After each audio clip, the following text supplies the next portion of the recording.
let's get started.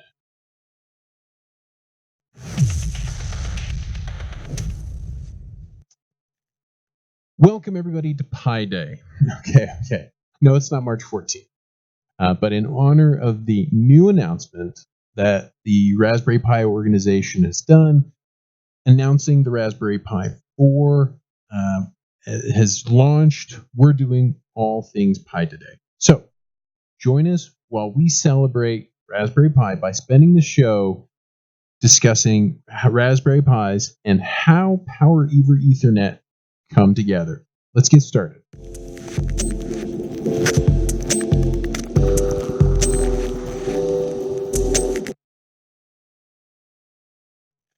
All right. So Tyler Andrews here, head nerd at PoE Texas, and I'm really excited to talk to you today about what we're doing. The teleprompter has just killed on me real quick, so I'm going to hop up and I apologize for the technical glitch. We'll get there. Today, I'm going to be demonstrating how to power your Raspberry Pi with PoE in a variety of ways. But first, we really want to know how you're using your Raspberry Pi. So get on the chat line. Miss Marie Medell, who is my lovely co-host, is monitoring the chat lines today. She will be tracking your comments and questions and letting me know what you guys have to say. So throw up your use cases onto the chat line. Give me your questions. Tell me, do you use it as a media player or as an edge processor? We want to know what you're interested in. So with that, I'm going to give everybody time to throw their comments and questions in. And the way that I'm going to do that is I'm going to go ahead and to give everybody time to get us their applications, I can start by talking about the Raspberry Pi 4 announcement and then doing a couple demonstrations on how to power a couple of different Raspberry Pis with PoE. First, sadly, no, I don't have my Raspberry Pi 4 yet.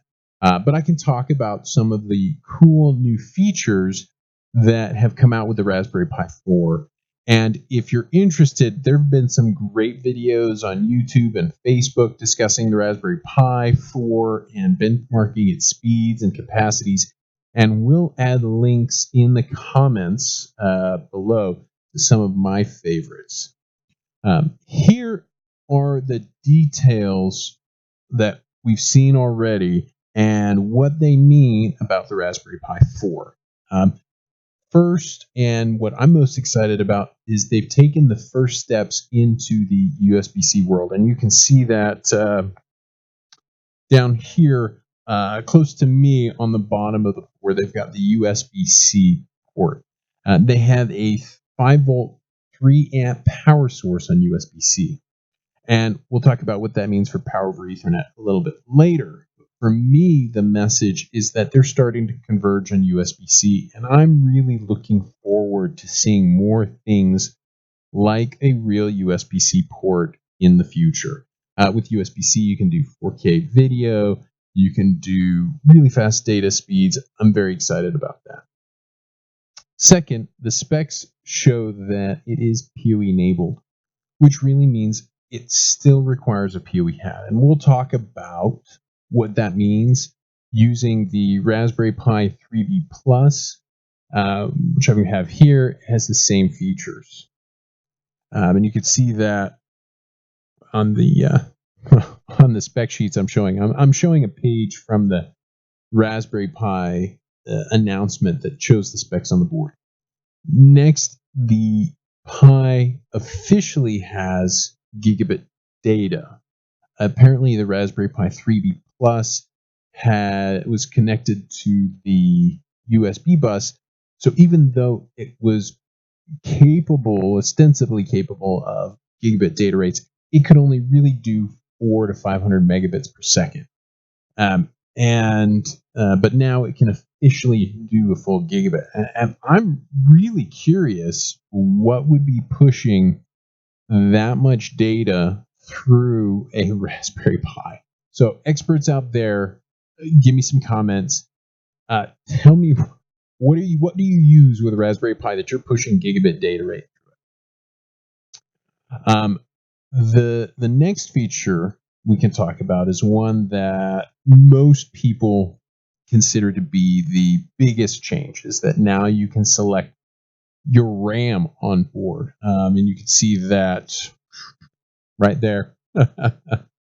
Right there. It shows that you can select up to 4 gigabits of RAM, which it obviously gets you a lot more onboard processing power and helps out with the new graphics drivers.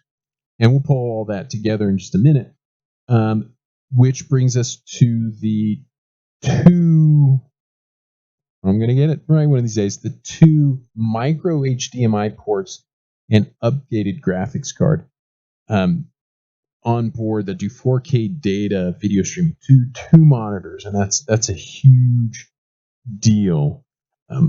All in, with most users and testers agree, with the new purpose-built processor and the updated graphics card and the RAM, your new Raspberry Pi 4 can be 3 to 4 times faster than the Raspberry Pi 3.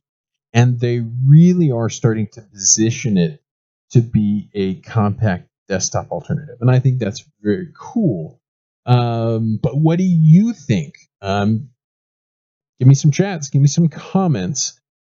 What is most important for you about a Raspberry Pi? And do any of these new features really mean something to you? So I'm just going to shout out to Maria. Maria, any good comments that I should pick up here on the use case? All right. You guys are keeping it quiet today, which is fine. We love working with you guys, and you may not see this live today, but hopefully you can pick it up later and see this in the future. So now let's get over to Power over Ethernet. And to do that, I'm going to bring up our lovely board of configuration, and we'll be talking about Power over Ethernet. Now, both the Pi 4 and the Pi 3B Plus have onboard magnetics. What this means for you as the user and how it relates to Power over Ethernet is the network port. I'll move this over here. This network port can take PoE and data in, and it splits it off into the power and the data, which is really cool. Now I'm going to bring up here, you can see these, nope.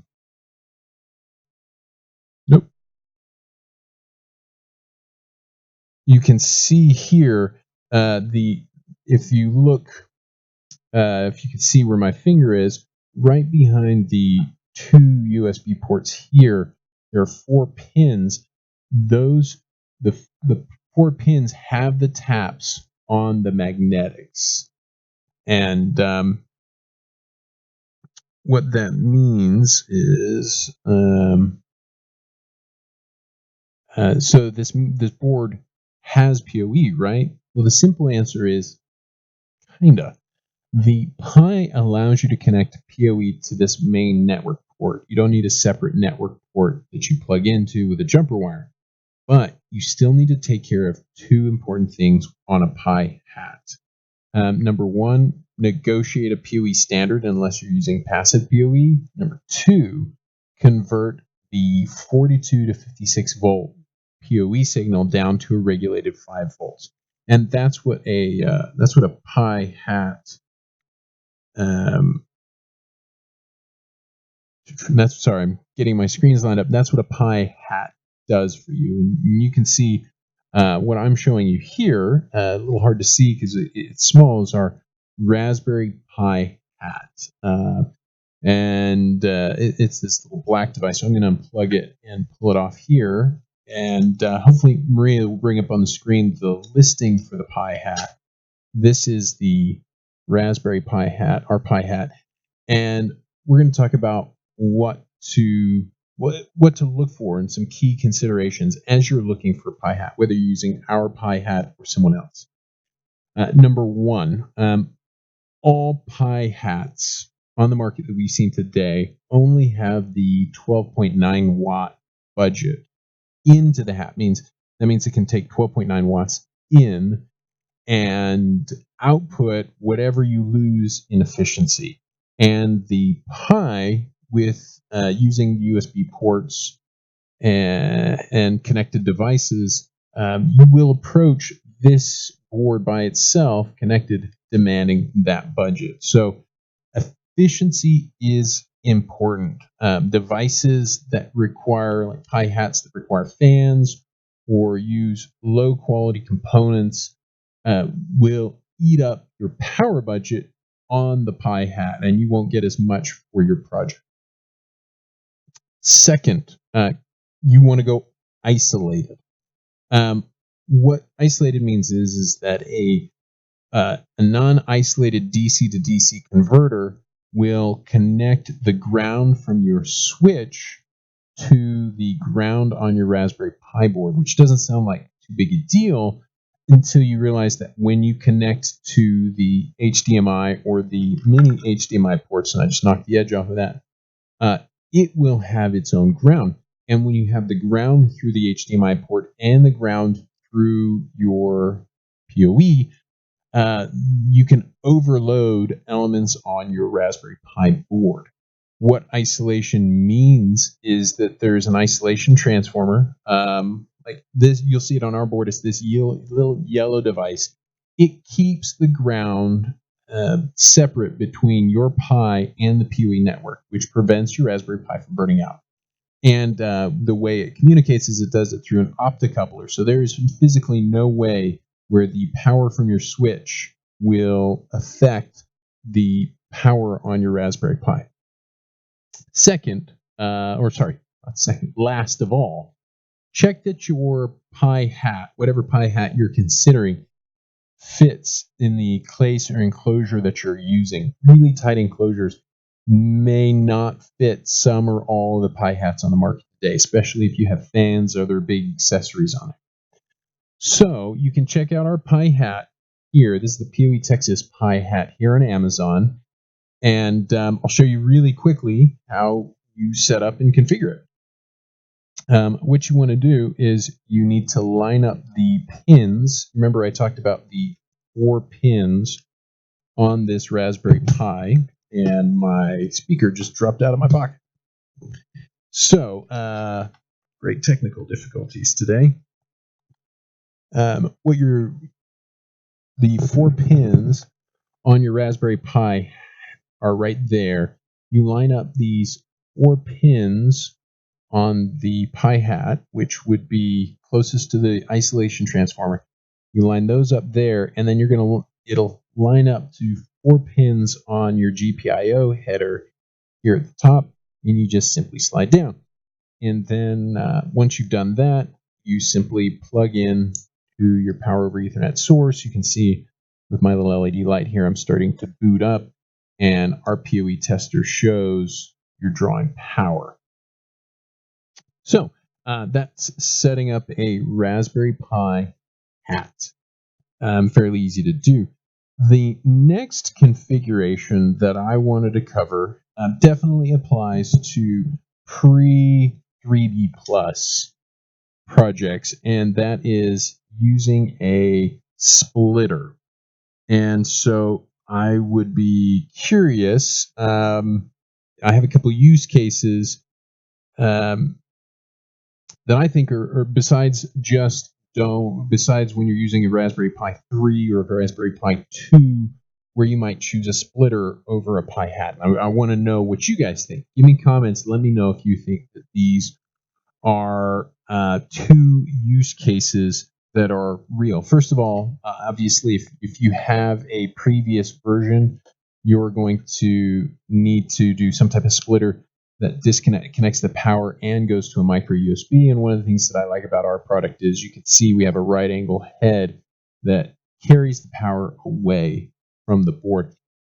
The case that I would see for the 3B Plus or even the Raspberry Pi 4 would be, number one, if you already have a Pi hat doing some other function that you don't want to disrupt, because unless you've got pass-through pins or pin extenders on your Pi hat, it would be hard to get a Raspberry Pi PoE hat on there as well. So that would be case number one. Case number two would be if you want to be able to quickly disconnect your network or your power without having to take it out of your case. Now, obviously, with the Pi Hat, you just disconnect it and leave the Pi Hat on board. But if for whatever reason you wanted to really quickly disconnect it or reconnect it, Splitter would allow you to get away. And so get away from that. And so we'll be showing you down below our GAF micro USB, which is this splitter alternative to powering a Pi. And configuration is very simple. You simply plug in the data connector off of the splitter into the data port, and then you plug in the micro USB jack. You'll need a micro USB angled jack. You just plug that in there, and you'll get the power. And I can show you what that looks like really quick. And you can see we're booting up this Pi with PoE. So let me know you guys' thoughts here, and I've got some other examples here that we'll do in just a second. Do these configurations make sense? Do you want the flexibility to remove PoE from the system without having to take it out of its enclosure? So let me know, are those real situations for you? Now, I do know this next scenario is real because we've done some testing here at the office and around power consumption. As the Pi, and this is just a reality, as the Pi gets more powerful and offers more features. You can see with the Pi 4, they're going with a 3 amp, 5 volt power supply. They obviously think they're going to get close to 15 watts of power. We've already been able to get the Pi 3B Plus up to almost 15 watts. And I'm sure if you haven't figured it out, I'm sure you guys out there have already figured out several ways to get your Pi to run harder than even I can do here at the office. And what will happen is if you overrun the power on your device, the power supply, which could happen if you have a 12 normal, traditional 802.3F PoE, is only rated for 13 watts, 12.9 actually. If you overrun that power and the voltage starts to go down, you'll get the dreaded lightning bolt. So how many of you have gotten the dreaded lightning bolt symbol on your screen? I know I have. I was playing around with the touch screen. If you haven't seen this before, it's just a lightning indicator in the upper right-hand side of your screen that indicates that the Pi doesn't think you have enough power to do what you need to do. What it really means is the input volts are dropping too low and being disrupted. And that is where we would recommend in that use case, I'm going to move these guys out of the way, are GAT 5 volt 20 watt. And with the micro USB, so we kitted it up with these micro USB connectors. So you're looking at the GAT 5 volt 20 watt with the micro USB. And what this would get you, this kit comes with, is you would get 20 watts of power out of the splitter. You're getting a lot more power. And then you would still use a short jumper cable to the network. And it gives you up to 20 watts of power. And you would need PoE Plus. PoE Plus is 802.3 AT.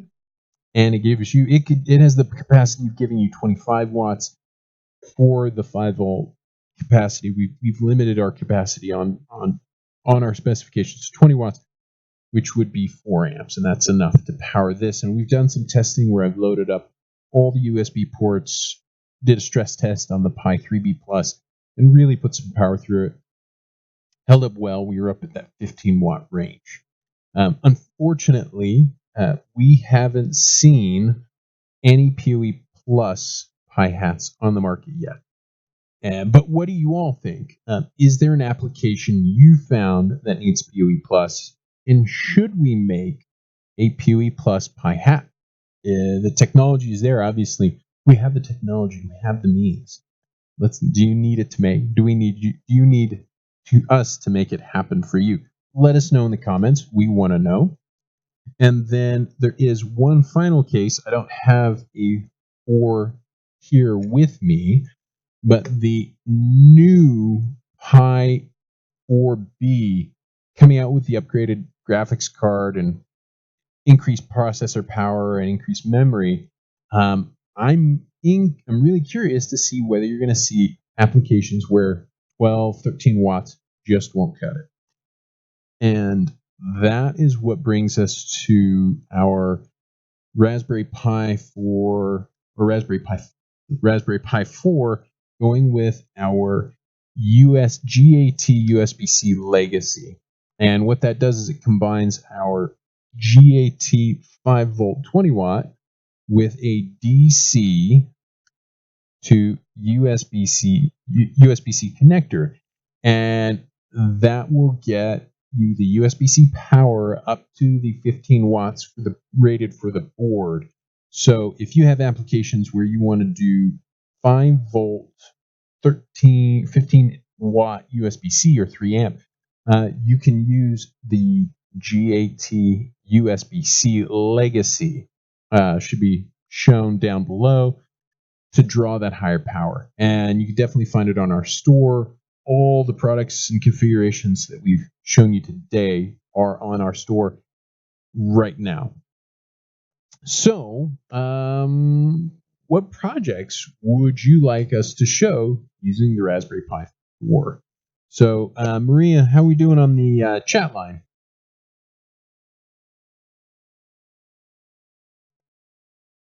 So the question is are there situations, thank you to our audience, are there situations where a Pi hat works better than a splitter? And I think it comes down to the application. So yes, there are definitely situations where a Pi hat gives you more flexibility. Some of them are space. Obviously, you can see if just going to close this case up. By the way, we're showcasing our Pi hat in the official Raspberry Pi enclosure because it does fit in there. So if you wanted to keep it small, keep it very tight, I'll move some of this stuff out of the way. You can see the difference in size with the onboard configuration. Another situation that I can think of right off the top of my head is if you wanted to have a dual power situation with the micro USB powering and the PoE. Now, I'm going to give you a warning. If you're doing that, there may be a momentary lag if you switch from micro USB to PoE while the board negotiates the power. It can't do it instantaneously, so you might see a small lag if you're trying to have micro USB and PoE power. Another use case is, so besides you want to keep it small, you want to keep it tight.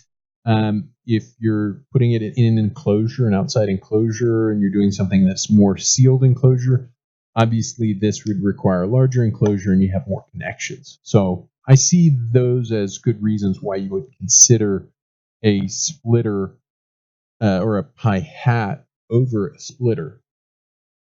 But like I said, the Pi hat uses up part of your GPIO, and it doesn't, in this case, our Pi hat doesn't obstruct your other GPIO pins, but it will definitely use up 4 of the GPIO pins here that you can see put power on the board. So if you want access to those pins, you may consider a splitter because it doesn't use up any of your GPIO pins.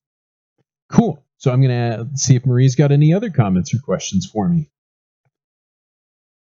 All right. Well, guys, I'm running close on my 30-minute schedule. I love doing this show for y'all because, frankly, I love nerding out on things like Raspberry Pis as much as you guys do. And as an exclusive for everyone who joined our show today, we have a 15% discount on all of our products that we showed today to thank you for being a PoE Texas customer. So Maria should be putting a promo code below so that you can get all of these products that I've discussed today at a 15% discount between now and July 31st. So use the promo code and get this exclusive discount. So because we love doing these things, we're excited about what PoE can do with Raspberry Pis, and we would love, most especially of all, if you buy one of these products and you feel up to it, take a picture of your product, of your project, and post it to the Amazon listing. We would love to see what you guys are doing with these things. Your comments and what you do with the design really matter to us because it helps us make these products better. So show us the pictures of what you're doing. Give us comments. Give us details. You can check all of our Amazon listings. When people comment, we respond and we react and get back to you. Problems, compliments, whatever. We're there to engage with you. So, thank you all for joining our show today. We really appreciate it. You as our audience and as our customers. And if you find the show interesting or helpful in any way, please share it with your friends, colleagues, and even your customers. Hit that share button. You might be shocked to find out that sharing these shows on your social channels or with your customers and partners will increase your reputation as an expert and increase your business. So go ahead and share and like, and again, let us know what you guys would like to see on our shows. So with that, I'm gonna excuse me. With that, come back next month. We'll be back on the fourth Wednesday of next month to talk to you about how to break the 100-meter Ethernet barrier. For those of you not familiar with that, Ethernet can only travel 100 meters at a time. Beyond 100 meters, you start to lose data signal. But with PoE, we can break that 100-meter Ethernet barrier, and you can go almost a kilometer with your network. So join us fourth Wednesday next month in August. We'll see you at the next live show. Thanks for coming. Thank you for watching that video. If you'd like to buy our products, check them out here. If you'd like to watch more of our videos, check them out here. If you'd like me to hit your like and subscribe button, I'll do it right here.